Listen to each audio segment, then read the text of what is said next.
quero esclarecer esse ponto, não é verdade que o mundo esteja se desindustrializando. O que está acontecendo é que as atividades industriais já estão se concentrando em algumas regiões. Tá?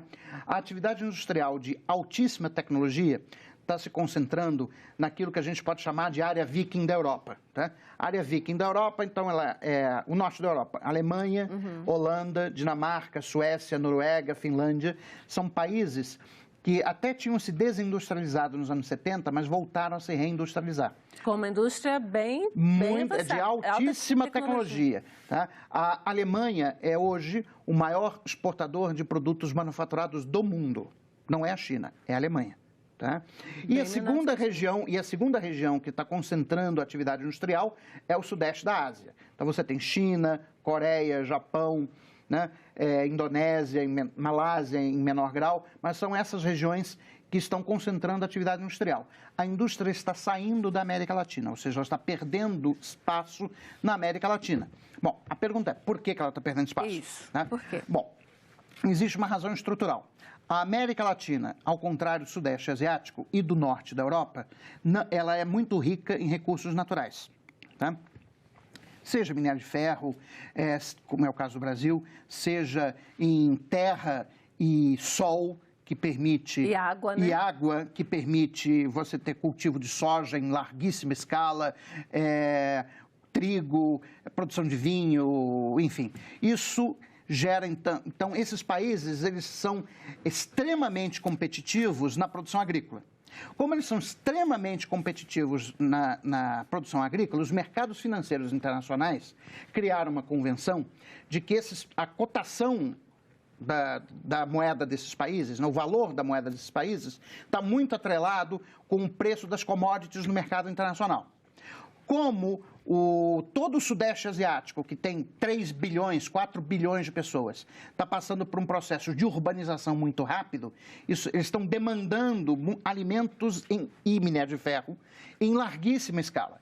Isso produziu um boom no preço das commodities internacionais, né, principalmente minério de ferro, trigo, soja, etc., que apreciou as taxas de câmbio dos países da América Latina, prejudicando a indústria. Quer dizer, como esses países têm vantagens naturais... Ou seja, só para me explicar um pouquinho se apreciar e desapreciar a taxa de câmbio. Quer dizer, apreciar a taxa de câmbio significa dólar valendo muito mais do que real. Não. É o contrário. É o contrário. É o contrário. Quando você aprecia o câmbio, significa que o preço da moeda internacional na moeda doméstica cai. Mas a gente está com um câmbio altíssimo hoje. Mas isso é de agora.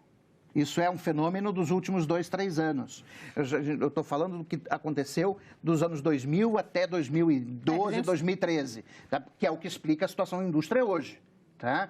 Então, esse momento que a gente está vivendo agora é um momento de instabilidade internacional produzida pelo Trump e por uma série de outras coisas, que realmente está produzindo esse movimento nas taxas de câmbio, mas esse movimento está descolado dos fundamentos.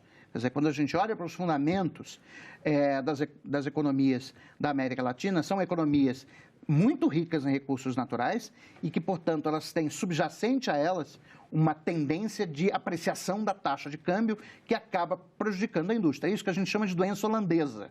Tá? Doença holandesa vem do fato de que isso aconteceu a primeira vez na Holanda, quando a Holanda descobriu no Mar do Norte petróleo. Tá? Isso apreciou o florim e isso gerou problemas de competitividade das exportações da Holanda. Tá? Por isso chama-se doença holandesa. Quer dizer, os países da América Latina, o Brasil em particular, ele sofre desse mal de doença holandesa. É lógico que dá para você tentar combater esse mal de diversas formas, mas que não foram feitas e pelo visto, não vão ser.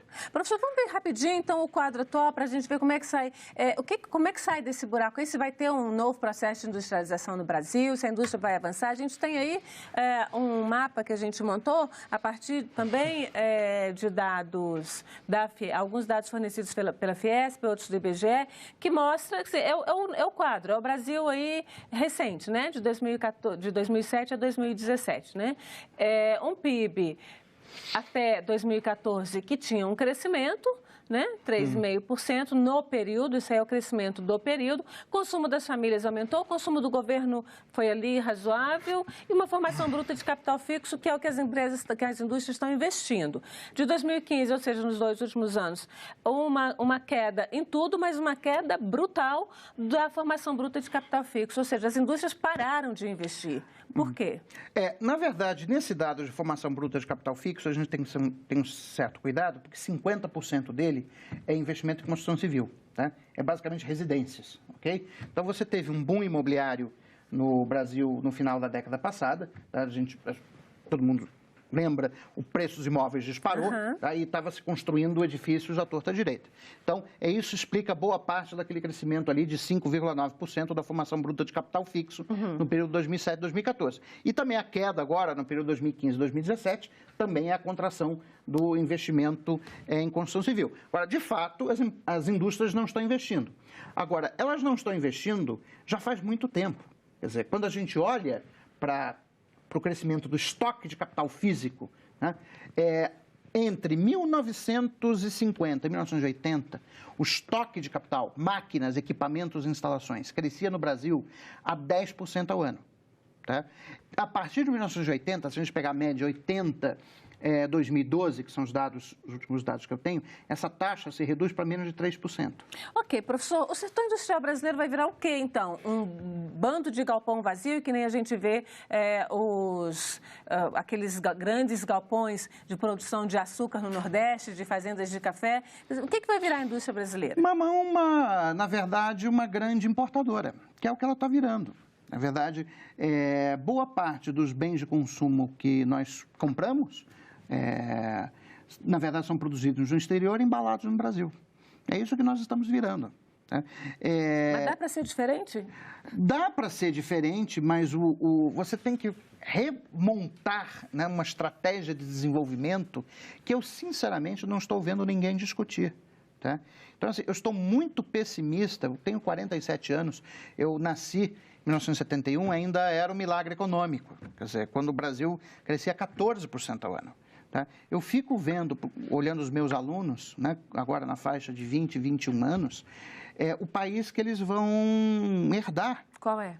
Um país muito ruim, um país que está se tornando cada vez mais pobre. Nós não estamos percebendo isso, porque tal como ocorre com um sapo, né, quando você coloca um sapo numa água fervente, ele pula imediatamente. Mas se você coloca o sapo numa água em temperatura ambiente, liga o fogo, ele vai acostumando com a água até morrer. Cozido. Até morrer cozido, exatamente isso. É esse o futuro dos nossos jovens? Sinceramente, eu acho que esse é o futuro da nossa nação, e eu falo isso com tristeza no coração, mas esse é o futuro do Brasil. Nós vamos ficar relativamente mais pobres. Crescer a gente vai. Vamos crescer 1,5%, 2% ao ano, mas isso, a distância com respeito aos países desenvolvidos, vai ficar cada vez maior. E países que antes eram mais pobres do que nós, a China, acabou de nos ultrapassar em termos de renda per capita. A China, que há 30 anos atrás, tinha 10% da renda per capita brasileira. Professor, em uma frase, como resolver este problema? Se digamos que a gente desse, de repente, uma clareada geral na população brasileira e todo mundo um dia acordasse e dissesse assim, vamos tirar o país do buraco. Como? É necessária uma coalizão política pró-industrialização.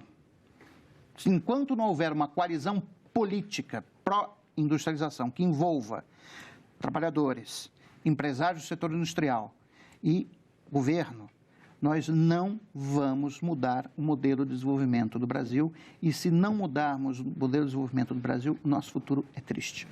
Professor José Luiz Oreiro, muito obrigada pela sua presença aqui na Agenda Econômica. Eu que agradeço. Muito obrigado. E agradeço também a você que nos acompanhou. Se quiser baixar este programa ou indicar para alguém, acesse a página na internet, senado.leg.br/TV ou o canal no YouTube, youtube.com/TV Senado. Mande seus comentários e sugestões pelo telefone 0800 6122 11 ou pelo e-mail agendaeconomica@senado.leg.br. Até a próxima agenda.